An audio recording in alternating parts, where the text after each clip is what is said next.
بسم الله الرحمن الرحيم الحمد لله رب العالمين وبه نستعين على أمور الدين والدنيا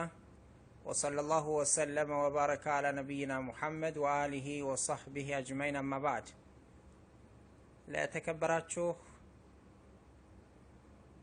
ይህንን መልእክት ለምታዳምጡ ለሚደርሳችሁ ሙስሊም ወንድሞቼና እህቶቼ እናቶችና አባቶች አንሷር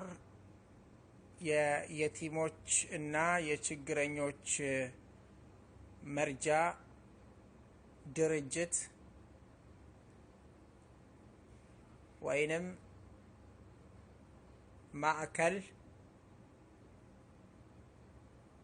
አባላት የሆናችሁም ሆናችሁ ለመሆን የምትሹ ወንድማዊ ጥሬንና ምክሬን ለመለገስ ፈልጌ ነው። ምንጊዜም የቲሞችን ችግረኞችን አንዲትም ችግር አንዲትም መከራ ብትሆን ያን ችግርና መከራ ለመቅረፍ ማሰብና መጨነቅ ከዚያም ለመተግበር ራስን ዝግጁ ማድረግ ከፍ ያለ የተቀደሰ ስራ ከፍ ያለ ምንዳ የሚያስገኝ የአላህን ውዴታ የሚያስገኝ መልካም ስራ ነው። የቲሞች በየቦታው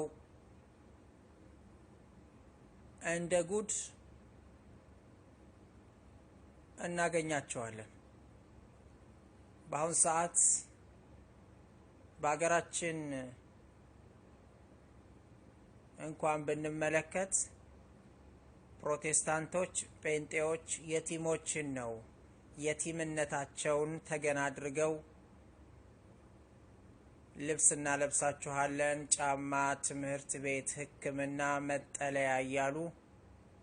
የቲሞችን ነው ከስራቸው